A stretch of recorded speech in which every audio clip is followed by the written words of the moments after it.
자 되신 주님 십자가에 달려 우릴 용서했네. 죽은 자 가운데서 영광으로 사셔 보좌에 앉았네. 하늘에 계신 아버지 독생자 구주 예수 성령 하나님 믿으며 삼위일체 믿네. 몸이 다시 사는 것과 영원히 살 것을 나는 믿네. 예수님. 하늘에 계신 아버지, 하늘에 계신 아버지 독생자 구주 예수 성령 하나님 믿으며 삼위일체 믿네. 몸이 다시 사는 것과 영원히 살 것을 나는 믿네. 예수 이름으로.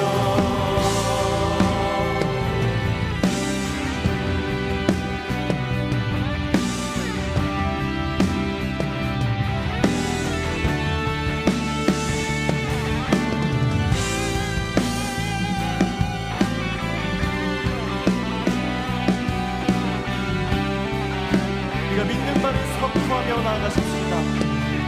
난 믿네. 예수 난 믿네. 주의 부활 난 믿네. 예수 그리스도는 주.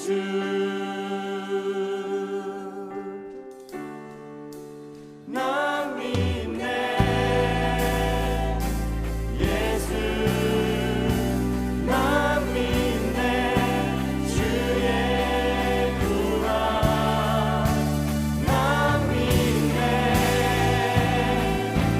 예수 그리스도는 주.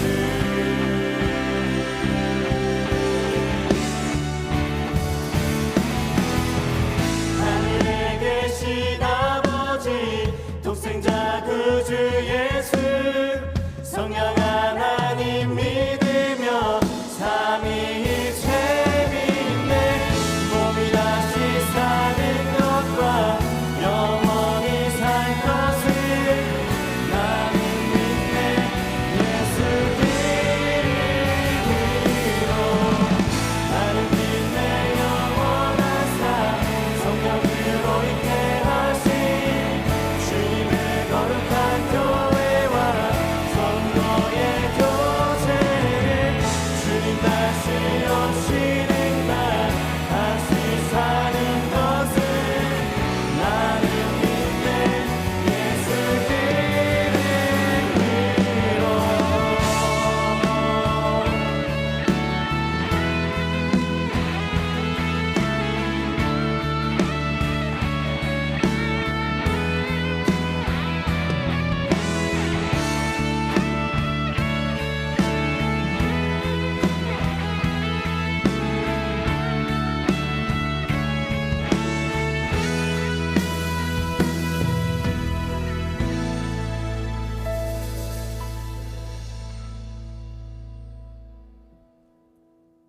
여호와는 너를 지키시는 이시라. 여호와께서 내 오른쪽에서 내 그늘이 되시나니 낮에 해가 너를 상하게 하지 아니하며 밤의 달도 너를 해치지 아니하리로다. 여호와께서 너를 지켜 모든 환난을 면하게 하시며 또 내 영혼을 지키시리로다. 여호와께서 너의 출입을 지금부터 영원까지 지키시리로다. 아멘.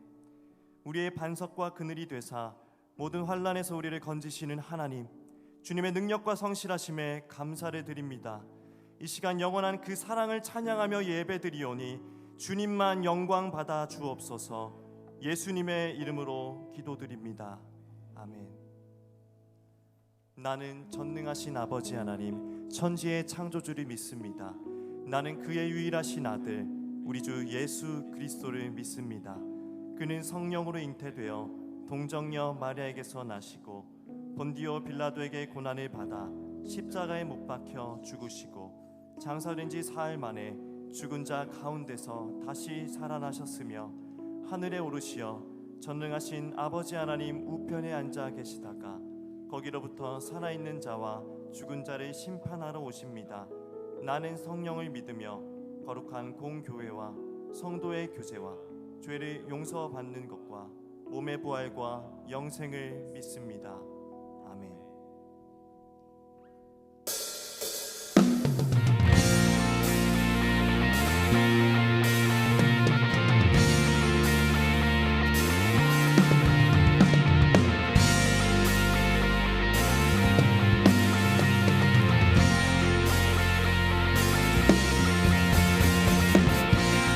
주님의 성소에서 주님을 예배하는 이를 찾으시는 하나님께 우리 감사의 박수 올리며 나아가십시다.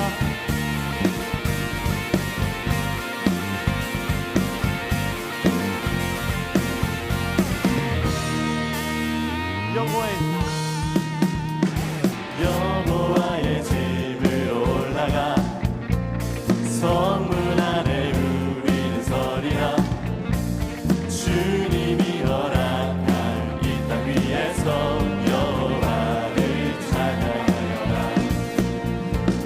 보좌 위에 앉으신 여호와 우리들을 다스려 주시니 주님이 주시는 넘치는 은혜 여호와께 감사드리라. 영원하신 왕주 찬양하 주의 성소에 다 모이리라. 주께 온전한 예배를 드리는 자가 이 땅에 넘쳐나리라.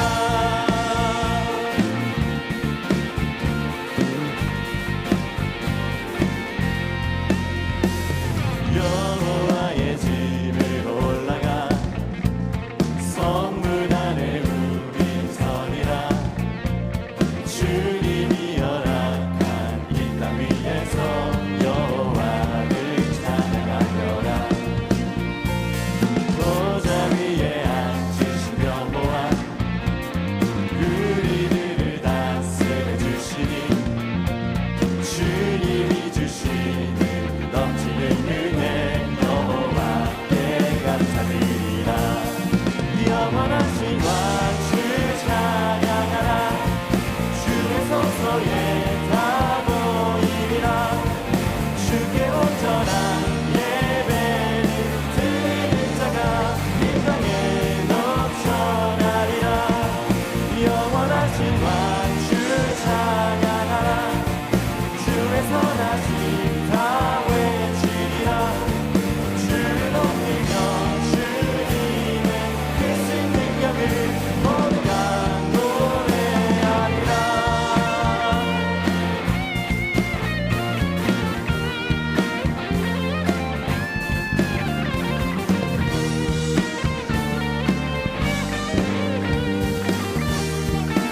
영원하신 왕 주 찬양하라. 주의 성소에 다 모이리라. 주께 온전한 예배를 드리는 자가 이 땅에 영원하신 왕 주 찬양하라. 주의 선하심 다 외치리라. 주를 높이며 주님의 크신 능력을 모두가 노래하리라.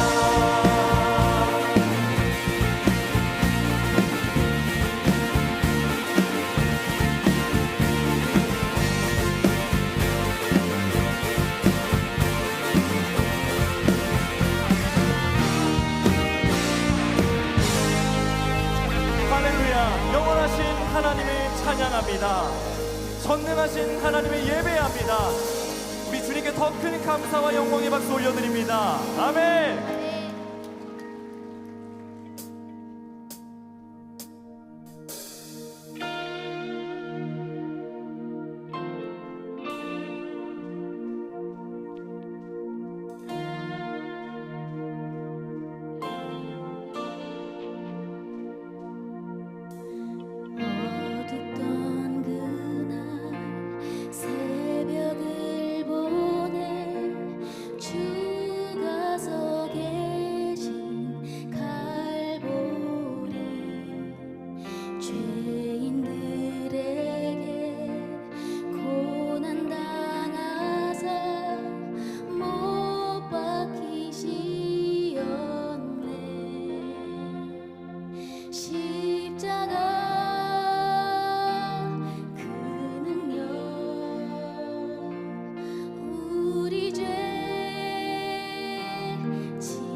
내가 건너야 할까 거기서 내 죄 씻겼네 이제 주의 사랑이 나를 향해 흐르네 깊은 강에서 주가 나를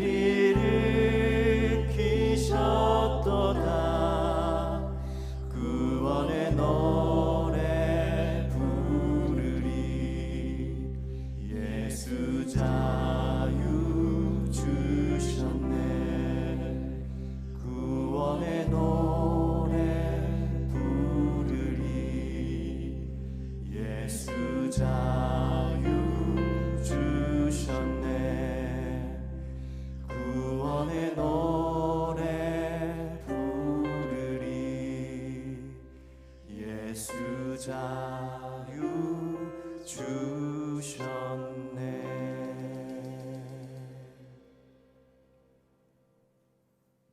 이 시간 화면에 나오는 공동 기도문을 읽으며 한 목소리로 하나님께 기도드리겠습니다. 교회를 세우시고 돌보시며 인도하시는 하나님, 해성교회가 아브라함에게 주셨던 하나님의 말씀을 따라 세상 만민이 우리로 말미암아 복을 받게 되는 축복의 통로가 되게 하시고 예수님의 지상 명령을 따라 세상에서 힘들고 지친 모든 사람들이 하나님 안에서 풍성한 생명을 누리도록 사랑으로 섬기는 교회가 되게 하여 주옵소서. 우리의 예배와 사역을 통해 하나님의 살아계심이 드러나게 하시고 말씀과 성령으로 사람을 세워가며 하나님의 나라를 꿈꾸는 사도행전적 교회가 되게 하여 주옵소서. 우리의 가정을 통해 믿음의 다음 세대가 자라나게 하시고 교회와 가정, 주일학교와 주중학교, 경신을 비롯한 기독교 사학을 통해 요셉과 다니엘 같은 믿음의 사람들이 배출되게 하옵소서. 우리가 살아가는 이 지역과 이 나라에 공의와 질서 안에서 평안을 허락하여 주시며 아픔과 고통 가운데 있는 모든 사람들에게 치유와 회복을 허락해 주옵소서. 아멘. 하나님 아버지, 주를 사랑하는 마음으로 주 앞에 나아갑니다. 주의 임재를 기다리며 살아계신 하나님 아버지의 음성 듣기 원하오니 우리의 마음의 기도 받아주시고 주께 영광 돌리는 은혜의 성도 되게 하여 주시옵소서. 주의 사랑으로 우리의 모든 죄와 허물을 가려주시고 불쌍히 여겨주시어 예수 그리스도 안에서 새로운 피조물로 거듭나 생명수 강물처럼 흐르는 삶 살게 하여 주시옵소서.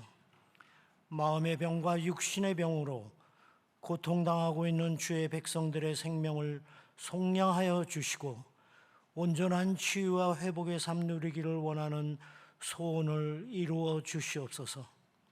하나님 아버지, 나라의 흥망성쇠가 주님의 손안에 있사오니 이 나라가 하나님을 자기 하나님으로 섬기는 백성들이 넘치게 하여 주시고 정의와 공의와 정직의 선한 길 걸어가며 주의 은혜 안에 있게 하여 주시옵소서.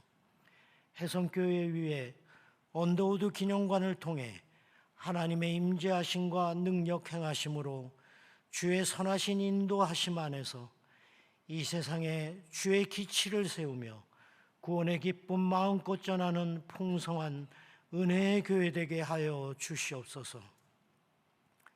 교회의 모든 사역과 마을 공동체를 하나님 사랑과 이웃 사랑의 계명 지켜나가게 하여 주시고 성령 충만함으로 하나님 나라 힘있게 세워가는 은혜의 공동체 사역되게 하여 주시옵소서.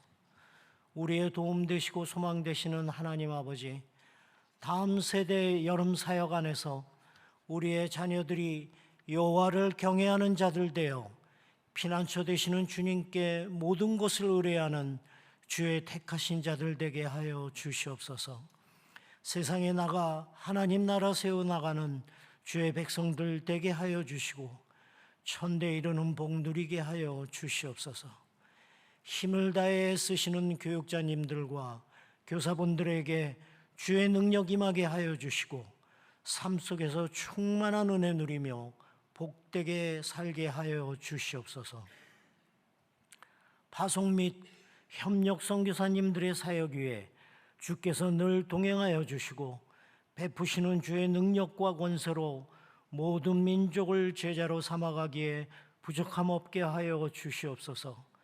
웨이처치 송중기 목사님, 예수가족교회 국형준 목사님, 함께 걷는교회 김종철 목사님의 교회 위에 언약의 말씀 만나는 주의 백성들 차고 넘치게 하여 주시고 말씀의 부요함과 흥왕함이 있는 교회 되게 하여 주시옵소서.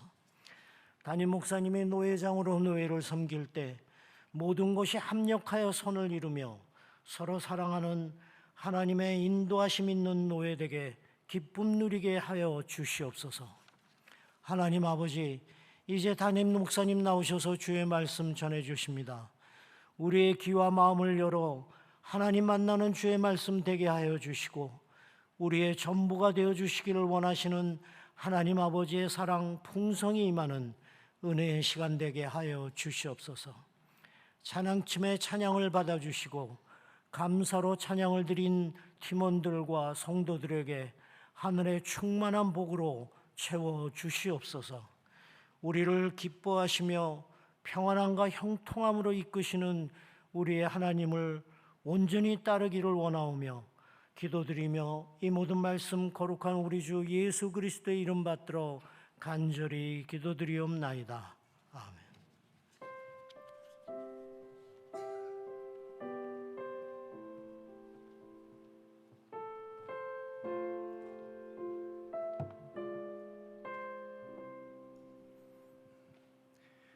오늘 우리에게 주시는 하나님의 말씀은 마가복음 1장 1절 말씀입니다.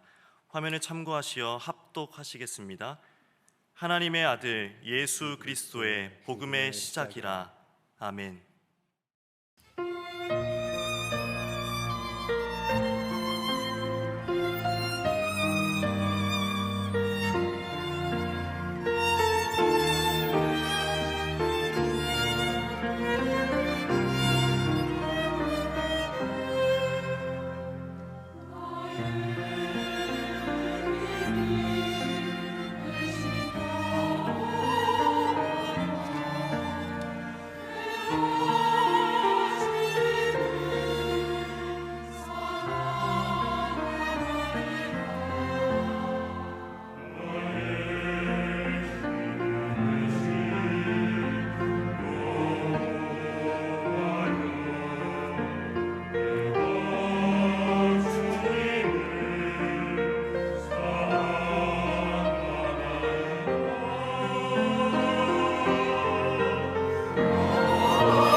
오늘 사도신경 세 번째 말씀 나누도록 하겠습니다.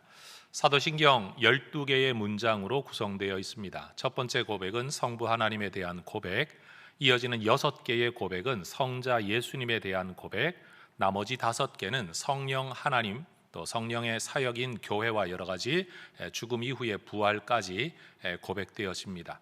오늘은 그 12개의 문장 가운데 두 번째 문장, 바로 예수님에 대한 고백을 살펴보려고 합니다.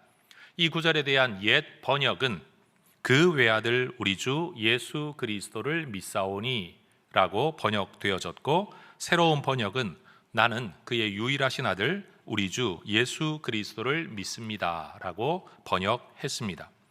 이 문장 안에는 5개의 고백이 포함되어져 있습니다. 성자 하나님이 예수님으로 존재하고 있음을 믿고, 그분이 그리스도라는 직분을 가지고 있음을 믿고, 그분이 하나님의 아들이시라는 그의 위격을 믿고, 그분이 하나님이시라는 그분의 속성을 우리가 믿고 그분이 우리의 주님 되신다라는 우리와의 관계성을 우리가 믿는다라는 거죠. 이것을 다시 분절해서 고백하면 이렇게 말할 수 있습니다. 나는 인격이신 예수님의 존재를 믿습니다. 나는 그리스도이신 예수님의 직분을 믿습니다. 나는 하나님의 아들이신 성자 하나님의 위격을 믿습니다. 나는 예수님의 하나님이신 속성을 믿습니다. 나는 주님이신 예수님과의 관계를 믿습니다. 라는 내용이 이 한 문장 안에 포함되어 있다라는 겁니다. 그 내용을 하나씩 살펴보도록 하겠습니다. 첫 번째, 우리는 예수님을 믿는 사람들입니다. 예수님은 로마 제국의 두 번째 황제였던 티베리우스 율리우스 카이사르 아우구스투스, 줄여서 그의 본명 티베리우스 황제라고 불리워지는 사람이 통치하던 기원 후 14년부터 37년 사이 팔레스타인 지역에서 살았던 유대인이셨습니다. 예수님은 그 시대에 사셨습니다. 또 로마 제국의 속주였던 이 유대 지역의 다섯 번째 총독이었던 본디오 빌라도가 통치하던 시기 주후 26년에서 36년 사이에 예수님은 십자가에 달려 죽임을 당하셨던 역사적인 인물입니다. 지어낸 인물이 아닙니다. 허구의 인물이 아닙니다. 신화 속에 등장하는 인물이 아니라 역사에 실존했던 인물이라는 겁니다. 분자 생물학 박사인 동시에 신학 박사로서 영국 옥스퍼드 대학에서 과학, 역사, 신학, 종교, 문화, 선교, 교육 이렇게 다양한 주제에 대하여 가르쳤던 알리스트 맥그레스라는 분은 예수님의 존재에 대하여 이런 말을 했습니다. 예수님이 실제로 존재했다는 역사적인 증거는 모든 이를 만족시키기에 충분하며 그 증거를 받아들이지 못하는 부류는 어떤 증거가 있든 간에 그 사실을 애써 부정하기로 마음먹은 사람들 뿐이다 라는 말을 했습니다. 다시 말해 어떤 증거가 있든지 부정하겠다라고 마음먹은 사람들은 어떻게 할 수 없지만 상식적인 사람이라면 누구나 인정할 수밖에 없는 예수의 역사적 실제성에 대한 이야기를 하고 있는 겁니다. 예수라는 이름을 히브리어로 발음하면 예슈아라고 말할 수 있습니다. 이 이름은 구약 성경에서 여호수아라는 이름으로도 등장합니다. 이 이름이 헬라어로 넘어올 때는 이에수스라고 발음이 되어집니다. 이 예수라는 이름은 예수님이 잉태되기도 전에 천사에 의하여 계시되어졌던 이름입니다. 그런데 예수라는 이 이름은 이스라엘 문화 안에서 흔하게 사용되는 이름이었습니다.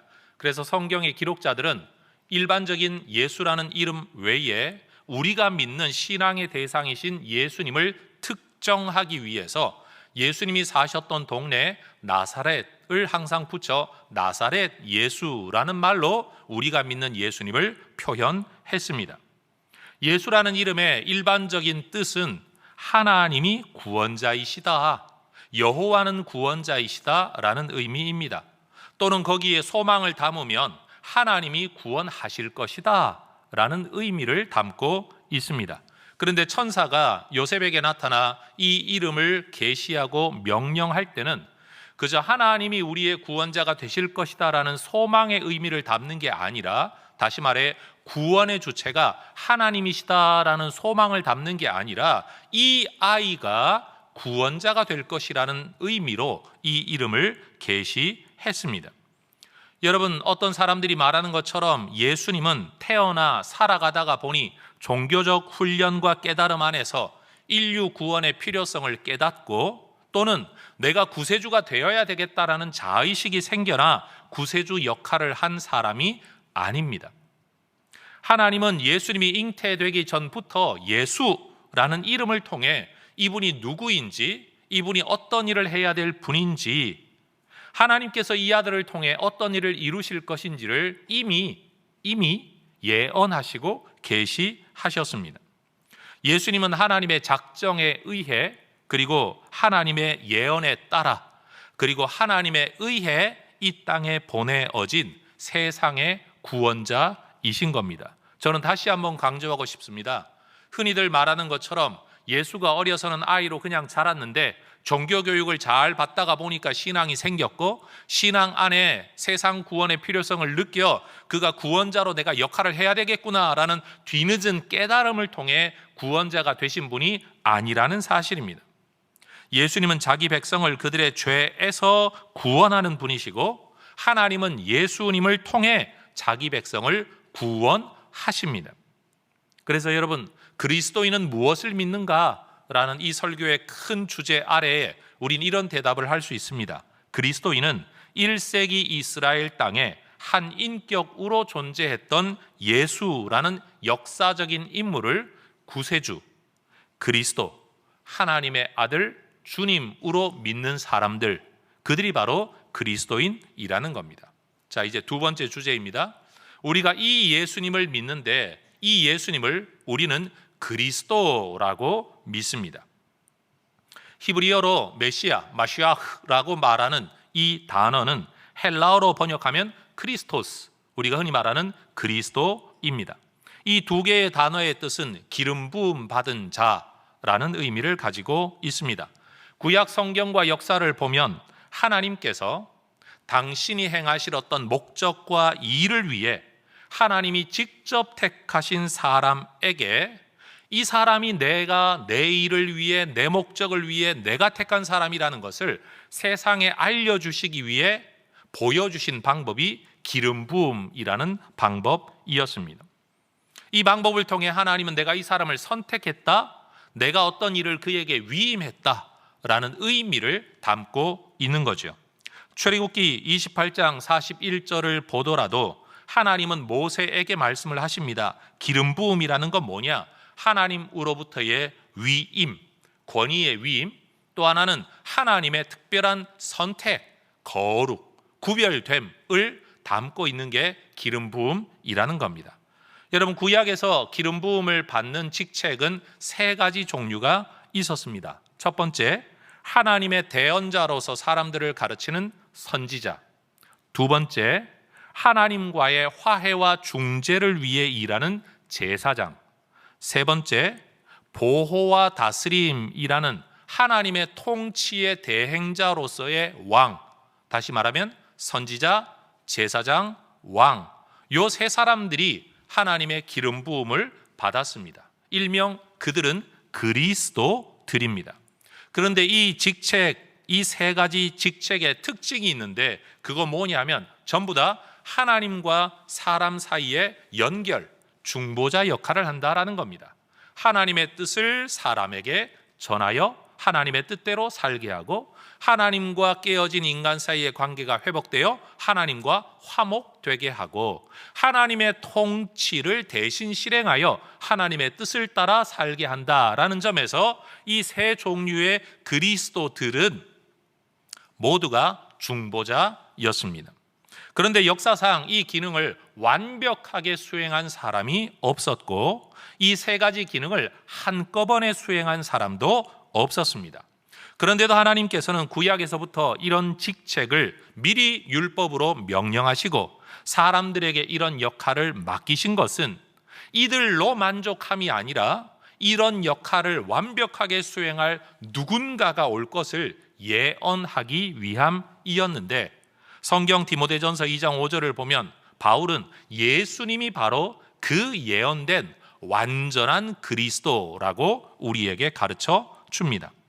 물론 예수님 시대나 그 이후에도 유대 역사와 문화 속에서 그리스도의 역할을 하는 사람들은 제도권 안에서 계속 세워졌습니다. 예수님 시대에도 제사장이 있었고 예수 후 시대에도 유대교회는 계속 제사장이 있어 왔습니다. 그러나 그들은 여전히 부족한 사람들이고 제 기능을 다하지 못하는 사람들일 뿐입니다. 그러니 예수님은 그러한 부족한 사람들의 계보를 잇는 한 사람의 그리스도, 소문자 A, 크라이스트가 아니라 하나님께서 선지자들을 통해 미리 예언하셨던 완전한 그 모든 역할을 혼자서 감당하는 바로 그 그리스도라고 우리는 예수님을 믿는 겁니다. 그러니까 초대교회는 예수님을 일컬어 많은 그리스도 중에 한 그리스도가 아니라 바로 그 그리스도로 믿었다, 메시아로 믿었다라는 겁니다. 이 설교를 준비하면서 저는 의도적으로 사도행전을 처음부터 끝까지 읽으며 하나의 표현을 찾았습니다. 제 궁금한 물음표는 이것이었습니다. 초대교회와 사도들은 과연 어떤 복음을 선포했는가? 그들이 전하려고 했던 복음은 과연 무엇인가? 라는 질문을 가지고 사도행전을 통으로 읽어보았습니다. 결과는 이겁니다. 사도행전에서 사도들이 전하였던 복음, 교회가 역사적으로 믿고 선포해왔던 복음은 뭐냐? 따라하십시다. 예수가 그리스도입니다. 바로 이 한 문장으로 복음이 요약되어질 수 있다라는 겁니다. 다시 말해 예수가 그리스도이다. 예수님이 중보자이다. 예수님이 통치자이다. 예수님이 하나님께로 가는 길이다. 예수님만이 하나님의 뜻을 우리에게 알려주신다. 이 모든 걸 요약하여 예수가 그리스도이다라는 겁니다.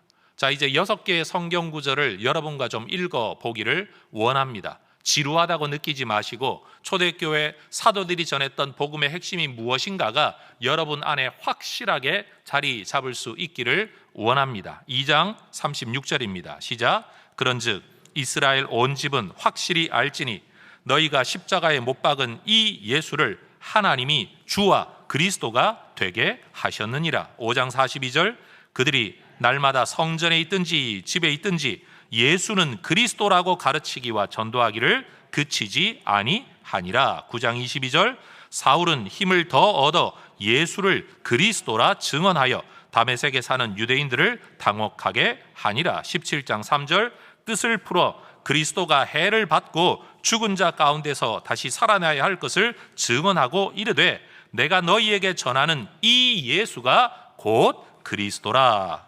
18장 5절 실라와 디모데가 마게도냐로부터 내려오매 바울이 하나님의 말씀에 붙잡혀 유대인들에게 예수는 그리스도라고 밝히 증언하니. 18장 28절입니다. 이는 성경으로서 예수는 그리스도라고 증언하여 공중 앞에서 힘있게 유대인의 말을 이김이러라.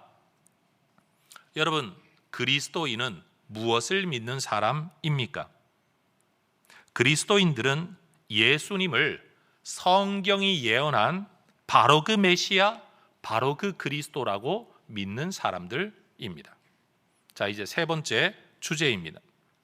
역사상 존재했던 인물인 예수가 우리를 위한 하나님의 메시아, 하나님의 그리스도, 하나님과 우리 사이의 유일한 중보자라고 믿는 것만이 그리스도 신앙의 전부는 아닙니다. 이 고백에는 그 예수, 그 그리스도가 누구이냐라는 것도 포함되어져야 합니다. 하나님은 예수님 세례받고 땅으로 올라오실 때 직접 하늘에서 소리를 통하여 너는 내 사랑하는 아들이다, 또는 이는 내 사랑하는 아들이다 라고 말씀하셨습니다. 예수님 역시 하나님을 일컬어 아빠, 아버지라고 말했습니다.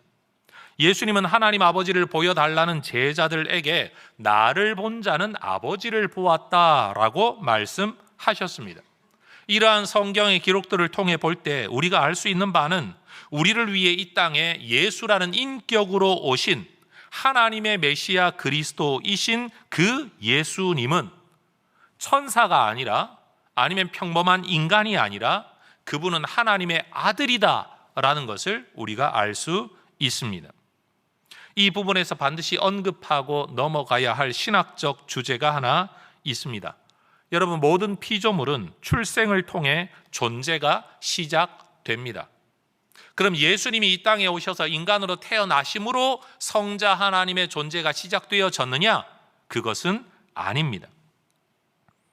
예수님은 요한복음 17장 5절에서 자신이 창세 이전부터 하나님과 함께 계셨던 존재라고 말씀하셨습니다. 출생으로 이 땅에 오신 것이 존재의 시작점이 아니라는 겁니다.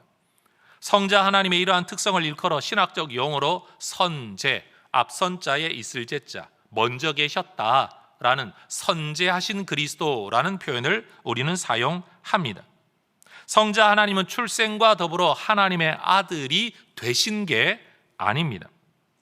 만약 예수님이 이 땅에 오셔서 인간으로 태어남으로 하나님의 아들이 되셨다라고 한다면 그 순간 성부 하나님도 하나님 아버지가 되셨어야 합니다. 그러면 하나님도 예수님도 성부 하나님과 성자 하나님이 아닌 모습으로 존재하는 때가 있었어야 되는데 이것은 신학적으로 논리적으로 맞지 않습니다. 영원히 아버지로 존재하시는 성부 하나님이시라면 성자 하나님도 어떻게 고백되어져야 되냐? 영원한 성자 하나님으로 존재하시던 분이 인간으로 오셨다, 인간으로 나셨다라고 말을 하는 거지 하나님의 아들이 되셨다라고 말할 수는 없는 겁니다. 그러니 성부 하나님의 영원성을 고백한다면 성자 하나님의 영원성도 고백되어져야 하는 겁니다. 그래서 기독교 신학에서는 예수 그리스도를 낳았다라는 출생의 표현을 사용할 때 그 의미를 일컬어 만들다 또는 태어나다라는 단어를 쓰지 않고 나셨다라는 begatten이라는 영어 단어를 사용합니다. 요한복음 1장 18절을 보더라도 성경에서 예수님을 일컬어 독생하신 하나님이라는 아주 특별한 일반적으로 사용하지 않는 단어를 사용하는 이유가 바로 여기에 있는 겁니다. 온 세계와 피조물은 하나님께서 만드셨지만 성자 예수님은 성부 하나님에게서 나오신 분이지 만들어진 분이 아니라는 겁니다. 3세기의 신학자였던 오리겐은 이러한 예수님의 모습을 두고 영원한 출생이라는 독특한 표현으로 설명을 했습니다. 그러니 여러분, 이 피조물과 예수님, 성자 하나님 예수님 이 사이에는 엄청난 존재에 있어서의 질적 차이가 있다라고 말할 수가 있는 거죠. 여러분, 우리도 하나님의 자녀입니다. 우리는 예수 믿어 지난주 말씀 살펴본 것처럼 하나님과 아버지 자녀의 관계를 맺는 사람들입니다. 우리가 하나님의 자녀인데 우리가 예수님을 하나님의 아들이라고 고백하는 것이 도대체 무슨 의미, 무슨 차이가 있는 것일까요? 하이델베르크 요리문답 33번째 문장에서는 이렇게 우리를 가르쳐 줍니다. 질문이 이러합니다. 우리 역시 하나님의 자녀인데 우리는 그분을 왜 하나님의 독생하신 아드님이라고 부르는 것일까요? 자, 대답을 여러분과 함께 읽어보기를 원합니다. 시작. 왜냐하면 오직 그리스도만 본질로 하나님의 영원한 아드님이시기 때문입니다. 우리는 그리스도로 말미암아 입양된 하나님의 자녀입니다. 그분은 본질적으로 하나님의 아들이고 우리는 죄인이었다가 입양되어 하나님의 자녀가 되었다라는 점에서 여러분, 우리도 하나님의 자녀이긴 하지만 예수님을 하나님의 아들이라고 고백하는 것은 매우 중요하다라는 겁니다. 그러니 그리스도인들은 무엇을 믿는가? 세 번째는 이렇게 대답할 수 있는 거죠. 그리스도인들은 예수 그리스도가 하나님의 유일하신 아들이심을 믿는 사람들인 겁니다. 자, 이제 네 번째와 다섯 번째 주제를 한꺼번에 좀 살펴보도록 하겠습니다. 유대 문화와 헬라 문화에서 주님이라는 호칭, 누군가에게 주님이라는 호칭을 사용하는 것은 상대방에 대한 매우 공손한 예의, 존경을 표현하는 표현법입니다. 그러나 예수님의 죽으심과 부활 이후에 초대교회가 예수님을 두고 주님이라고 말할 때 이것은 단순한 존경과 공경의 의미를 넘어서는 것이었습니다. 유대인들은 모세의 10계명을 목숨처럼 받들었습니다. 그 10계명 가운데 하나가 너는 너의 하나님 여호와의 이름을 망령되게 부르지 말라라는 이 말씀을 지키기 위해서 유대인들은 하나님의 이름을 부르는 것마저도 매우 조심하였고 꺼려하였습니다. 왜냐하면 함부로 부를까 봐 말이에요. 그래서 하나님께서 모세에게 계시하셨던 하나님의 이름, 우리가 흔히 여호와 또는 야훼 또는 야훼라고 발음되어지는 이 이름을 여러분, 그들은 글자로 표기를 한 다음에 이 글자를 일컬어 하나님의 이름이라고 해서 신명 4개의 자음으로 구성되어 있기 때문에 4개의 문자, 그래서 신명 4문자 또는 신성한 4개의 문자라 그래서 신성 4문자, 라틴어로는 테트라그라마톤이라고 불리워졌던 이 히브리어 4글자를 표기해 놓고 이걸 하나님의 이름을 함부로 부를까 봐 하나님 여호와라고 발음하지 못하고 이것을 주님이라는 뜻의 아도나이라는 말로 바꾸어 읽은 겁니다. 이해가 되시죠? 글자는 여호와라고 써놓고 함부로 하나님의 이름을 언급하다가 죄를 범할까 봐 주님이라는 말로 바꾸어 불렀다라는 거예요.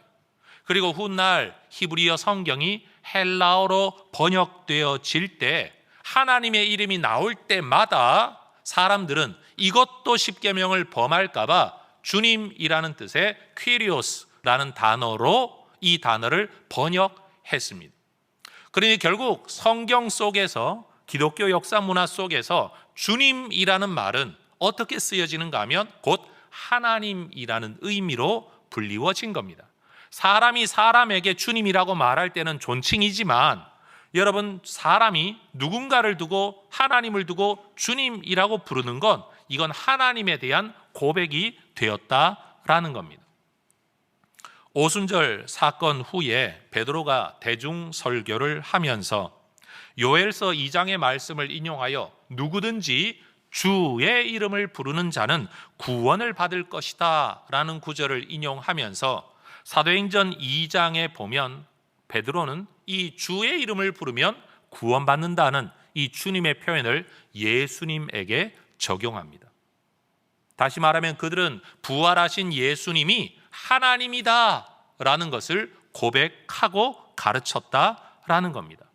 여러분, 구약 말씀에 근거해 보면 인류의 죄는 하나님을 향한 것이었기 때문에 이 인류의 죄 문제는 하나님만이 해결하실 수 있습니다. 여러분, 이 죄가 파생되어져 사람이 사람에게, 자기가 자기에게 죄를 범할 수도 있지만 죄의 시작은 하나님을 향한 것이었습니다. 예를 들어 여러분이 저에게 잘못했는데 여러분, 부목사님 한 분이 찾아가 내가 당신의 죄를 용서해 줄게요 라고 말하는 게 얼토당토하는 잘못된 일이지요. 저한테 잘못하면 제가 용서를 해야 되는 거지 제3자가 용서할 수 없는 겁니다. 그러니 인류의 죄는 그 시작부터가 하나님을 향한 것이었는데 여러분, 어떤 종교 지도자가 나와서 여러분, 사람의 죄를 용서한다, 만다라고 말하는 건 말이 안 되는 이야기예요. 결국 인간의 죄는 하나님을 향한 것이었기 때문에 하나님만이 용서하고 해결할 수 있습니다. 그런 점에서 만약 예수님이 하나님이 아니라면 여러분, 우리의 죄 문제는 해결될 수가 없는 겁니다. 아무리 좋은 위인이 와서 아무리 대단한 삶을 살고 아무리 종교적인 희생을 했다고 할지라도 우리의 죄를 해결할 수는 없는 겁니다. 그래서 이 신학적 의미, 인간의 죄의 본질이 하나님을 향한 것이고 인간의 죄는 하나님만이 용서할 수 있다는 것을 이미 잘 알고 있었던 유대 종교 지도자들, 그러나 예수님이 하나님이라는 것까지는 알지 못했던 그들은 예수님이 이 땅에 오셔서 내가 네 죄를 용서한다 라고 말할 때마다 그들은 너무 당황스러웠습니다. 성경을 보면 그렇게 말하죠. 마가복음 2장 7절, 오직 하나님 한 분 외에는 누가 능히 죄를 사할 수 있겠냐? 이건 신성 모독이다. 여러분, 그들의 이해가 옳습니다. 죄는 하나님만이 해결할 수가 있는 겁니다. 그런데 그들이 몰랐던 게 있죠. 예수님이 누구라고요? 주님, 곧 하나님이셨다는 사실을 그들이 몰랐다라는 겁니다. 성자 하나님이 예수라는 이름으로 이 땅에 오셔서 우리의 죄를 대신해 십자가를 지시고 부활하신 이유가 뭐냐? 곧 죽은 자와 산 자의 주님, 진짜 그들을 살리는 구세주 하나님이 되시기 위함이다. 하나님이 되셨다기보단 하나님으로 역할하기 위함, 우리를 살리는 하나님으로 일하시기 위함이었다. 성경 그렇게 이야기하죠. 하나님께서는 아버지 하나님의 뜻에 순종하여 십자가에서 죽으신 이 예수님, 그리고 능력으로 부활하신 이 예수님을 주와 그리스도로 삼으셨습니다. 받아주셨습니다. 인정하셨습니다. 하나님은 성자 하나님이신 예수님이 경배받아야 마땅한 하나님이시라는 것을 드러내시려고 천상천하의 모든 피조물로 하여금 예수님을 주님이라고 고백하도록 명령하셨습니다.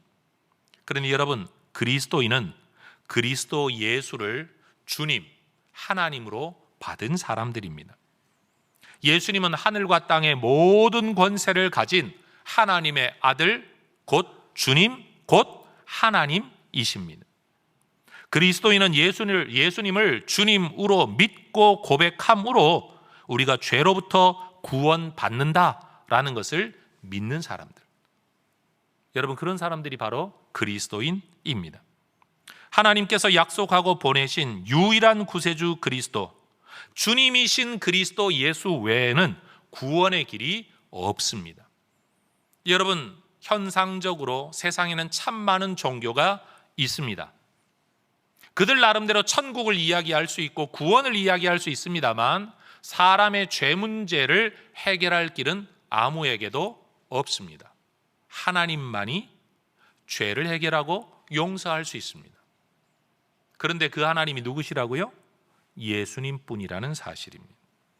그래서 그리스도인은 이 예수님을 주님이라고 부르며 그분을 하나님으로 예배하고 그분을 전파하는 사람들, 여기에 바로 생명의 길이 있다, 구원의 길이 있다라고 말하는 사람들이 바로 그리스도인입니다.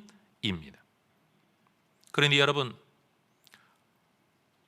기독교 신앙을 가지고 있으면서도 모두가 신을 말하니 어떤 신에게든지 가는 길은 다르지만 결국은 하나다라고 말한다든지, 아니면 종교적 계율과 율례를 통해 헌신과 뭔가를 통해 여러분 대단한 구원을 이룰 수 있을 거라고 생각하는 이 모든 것들은 인간 세상에서 우리끼리 하는 이야기일 뿐인 거예요.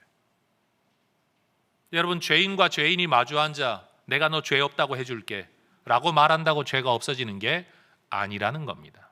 그래서 우리는 예수님의 역사성을 고백하고 그 예수님이 하나님과 우리 사이의 중보자이심을 고백하며 그럼에도 불구하고 그 하나님이 하나님의 아들이시라는 것을 고백하는 동시에 그분이 바로 우리의 주님, 곧 우리의 하나님이심을 고백하는 것, 이게 바로 우리의 신앙이라는 겁니다.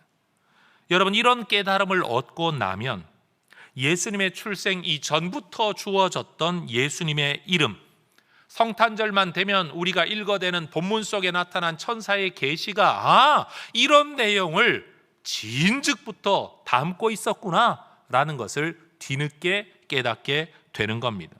누가복음 2장 11절에 여러분, 천사가 했던 이야기가 뭡니까? 너희를 위하여 구주가 나셨다. 너희를 구원해 줄 누군가가 오셨다. 그분이 누구냐? 그분은 그리스도이시고 그분은 주님, 곧 하나님이시다. 여러분, 예수님은 그렇게 이 땅에 오셨습니다. 베들레헴에서 태어난 그 역사적 실체 존재로서의 예수가 우리의 구주, 우리의 그리스도, 본질은 하나님의 아들, 우리의 주님, 곧 하나님이신 겁니다. 하이델베르크 요리문답 34번째 문장은 우리에게 이렇게 가르칩니다. 제가 질문을 읽어보죠. 당신은 왜 그분을 우리의 주님이라고 부르시는 겁니까? 자, 대답을 함께 읽어보도록 하겠습니다.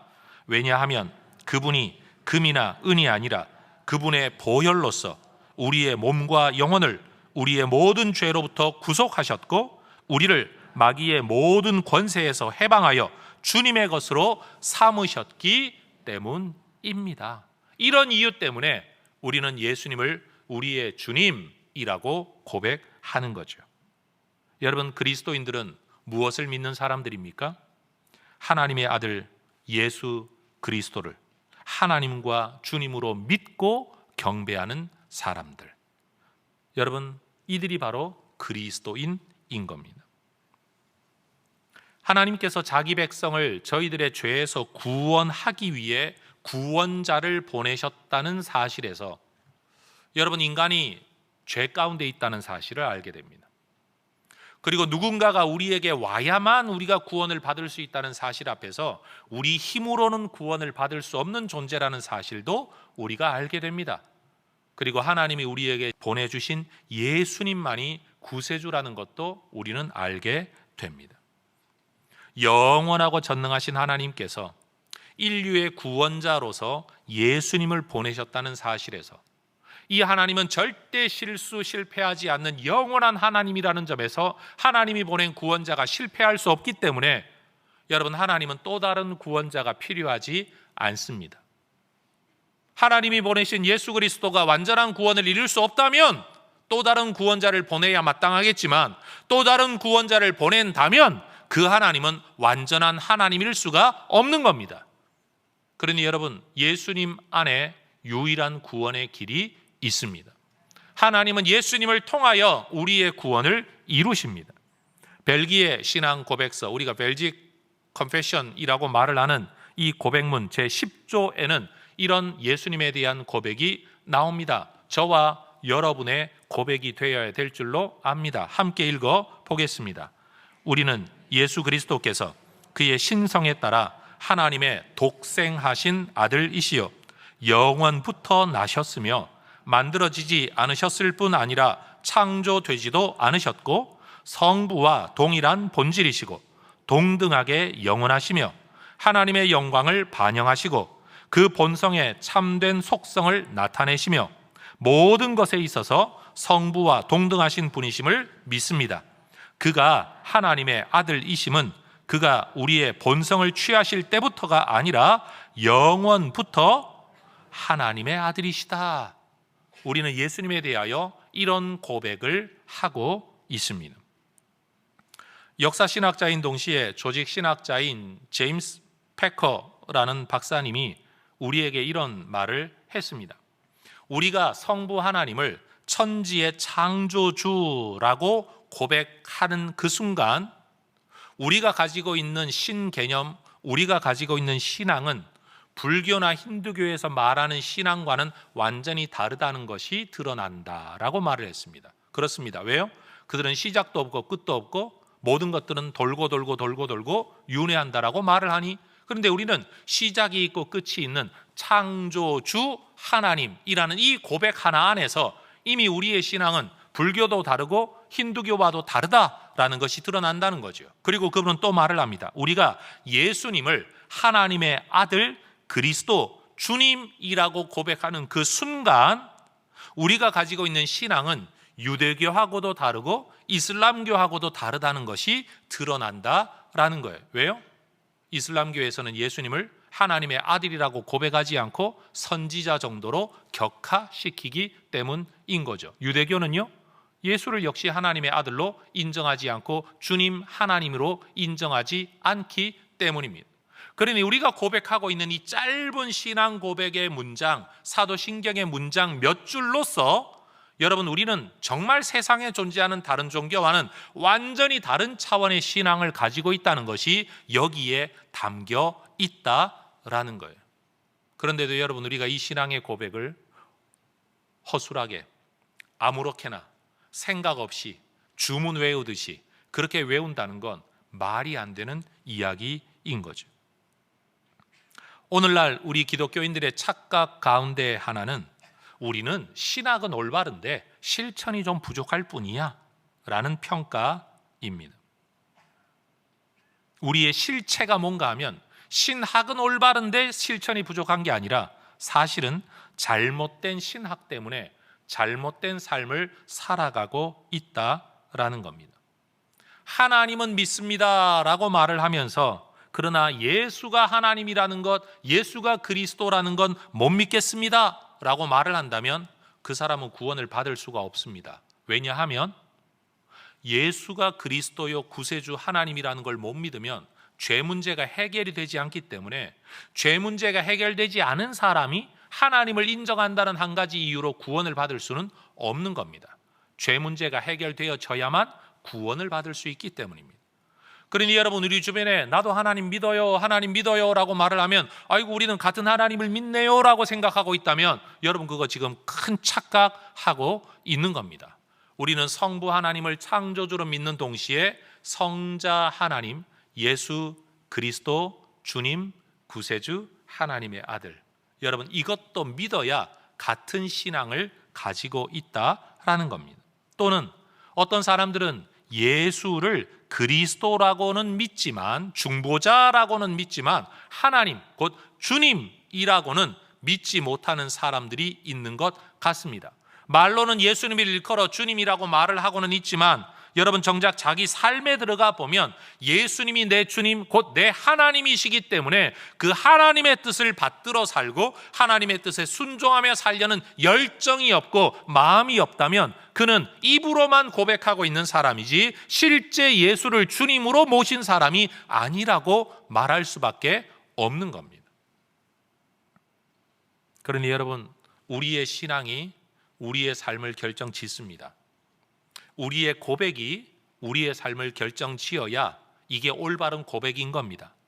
고백은 올바른데 삶이 잘못되어져 있다 한다면 아직도 이 고백이 여러분 잘못된 고백, 다시 말하면 마음과 진심이 담겨지지 않은 고백이라고 말할 수밖에 없는 겁니다. 그래서 여러분 사도신경에 우리의 신앙 고백이 진짜 믿음의 고백이 될 수 있기를 소망합니다. 외우고 알고 있다는 게 아니라 그 내용을 내가 그대로 믿고 있다, 그리고 그것을 내 삶의 방향으로 잡고 있다라고 생각해야 되는 거죠. 하이델베르크 요리문답 32번째 질문은 이렇게 우리에게 가르칩니다. 당신은 왜 그리스도인이라고 불리는 것입니까? 이 질문을 바꾸면 누가 그리스도인이며 그리스도인은 어떻게 살아야 되며 왜 그리스도인이라고 불리는 삶을 살아가게 되냐라는 질문이죠. 대답을 같이 한번 읽어볼까요? 왜냐하면 내가 믿음으로 그리스도의 지체가 되어 그의 기름 부음에 참여하기 때문입니다. 나는 선지자로서 그의 이름의 증인이 되며 제사장으로서 나 자신을 감사의 산 제물로 그에게 드리고 왕으로서 이 세상에 사는 동안에는 자유롭고 선한 양심으로 죄와 마귀에 대항하여 싸우고 이후로는 영원히 그와 함께 모든 피조물을 다스릴 것입니다. 여러분, 내가 예수님을 그리스도라고 고백을 하는 동시에 내가 그리스도인이라고 불리워진다라는 건 뭘 의미하는가 하면 내가 예수를 그리스도라고 믿는 동시에 나도 그의 기름 부음에 참여하여 나도 소문자 A 작은 그리스도가 된다라는 겁니다. 내가 작은 그리스도이기 때문에 내가 그리스도에게 속한 사람이에요. 다시 말해 내가 그리스도에게 속한 사람이기 때문에 나도 작은 그리스도가 되는 거예요. 이 그리스도는 뭘 하는 거냐? 선지자로서 예수 이름, 그 이름의 증인이 되는 거죠. 감사의 제물, 화목의 제물이 되어 제사장처럼 사는 거죠. 그리고 하나님의 통치를 선포하고 그 통치에 따른 삶을 살아가는 거죠. 여러분, 이것이 바로 그리스도인의 삶이라는 거예요. 그리스도인은 무엇을 믿는가가 그리스도인은 어떻게 사는가를 결정 짓는 겁니다. 그러니 여러분, 우리 예상의 모든 가족들이 이 땅에서 예수의 증인이 되어 선지자로 살아가시기를 축복합니다. 자신을 감사와 화목의 제물로 제사장으로 살아가시기를 축복합니다. 죄와 마귀에 대항하여 싸우며 하나님의 뜻과 통치가 이루어지는 하나님 나라를 이루기 위해 수고하고 애쓰는 자가 되는 왕으로서 살아가시기를 축복합니다. 여러분, 우리는 그리스도에게 속함으로 작은 그리스도로 살아가야 될 존재인 겁니다. 여러분, 이런 믿음의 고백을 날마다 주님 앞에 올려드리며 그 고백 안에서 내가 살아가야 할 삶의 분명한 길을 깨닫고 날마다 그 삶을 살아가기 위해 투쟁하는 성도 여러분 되시기를 주의 이름으로 축원합니다. 제가 질문하겠습니다. 오늘 설교 제목으로 대답해 주십시오. 그리스도인은 무엇을 믿는 사람입니까? 우리는요, 예수님을 하나님의 아들 그리스도 주님으로 믿는 사람들입니다. 기도하겠습니다. 하나님, 예수님을 하나님의 유일하신 아들로, 우리의 주님으로, 우리의 그리스도로, 그리고 하나님으로 믿고 고백하며 작은 그리스도로 살아내는 하나님의 종들이 되게 하여 주옵소서. 오늘 이 시간 이 설교를 듣고 예수에 대한 새로운 마음과 깨달음으로 그 예수님을 내 삶의 주님으로, 내 하나님으로 새롭게 믿게 있게 되기를 원하는 성도들이 있다면 하나님께서 저들의 마음속에 은혜를 베푸시고 역사하셔서 예수의 사람 그리스도인으로 끝까지 살아갈 수 있도록 성령 하나님 저들을 붙들어 주시옵소서. 은혜의 말씀께 저들을 부탁하고 의탁합니다. 하나님 저들을 붙들어 주시옵소서. 예수님의 이름으로 기도합니다. 아멘. 자리에서 일어나 함께 찬양하며 봉헌하겠습니다.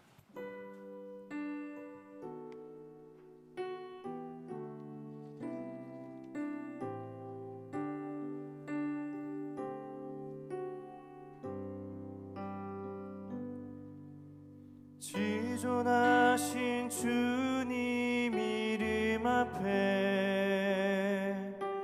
모두 무릎 꿇고 다 경배해. 거룩하신 주님 보좌 앞에 엎드려 절하세. 지존하신 주님 이름 앞에 모두 무릎 꿇고 다 경배해. 거룩하신 주님 보좌 앞에 엎드려 절하세.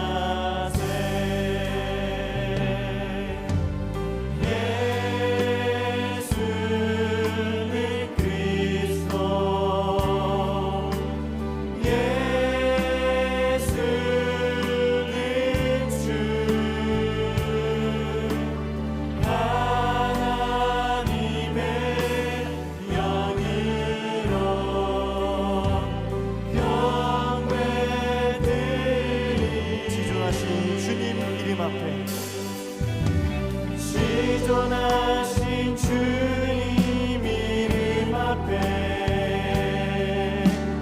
모두 무릎 꿇고 다 경배해. 거룩하신 주님 보좌 앞에 엎드려 절하세.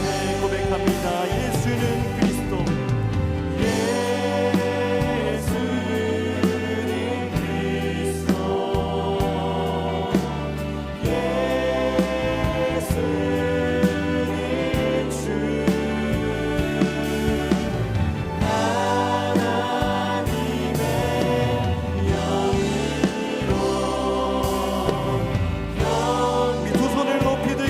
나아갑니다. 예수는 그리스도. 예수는 그리스도. 찬양.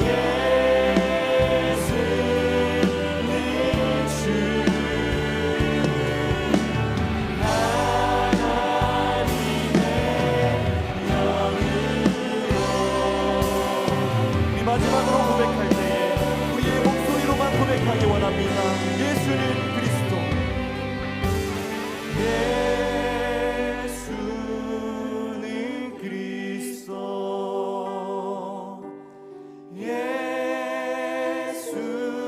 예수는 주.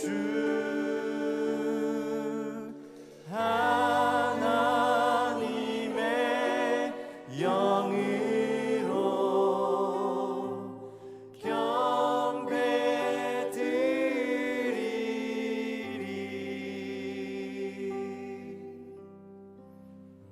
다 함께 봉헌의 서양문 고백하도록 하겠습니다. 우리를 영원한 죽음에서 건져내신 전능하신 하나님께서 내 삶과 소유의 주인이심을 고백합니다. 은혜로 채워주시는 모든 것들을 지혜로운 청지기로 바르게 사용하겠습니다. 살아가는 동안 물질의 어려움이 있더라도 믿음이 흔들리지 않겠습니다. 하나님 나라와 교회 공동체를 세우는 일에 물질과 헌신에 인색하지 않겠습니다. 내 삶의 필요를 따라 좋은 것으로 넘치도록 후히 베풀어 주실 하나님을 기대합니다. 아멘.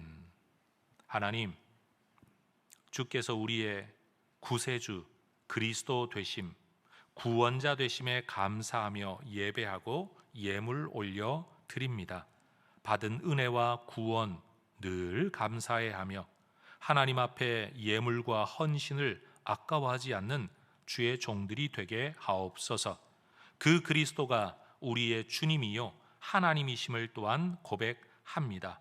하나님의 뜻을 따라, 주권을 따라, 계획과 의도를 따라 하나님 이 일에 동참하며 헌신하는 것을 우리가 아까워하거나 주저하지 않도록 우리에게 새 믿음 허락하여 주시옵소서.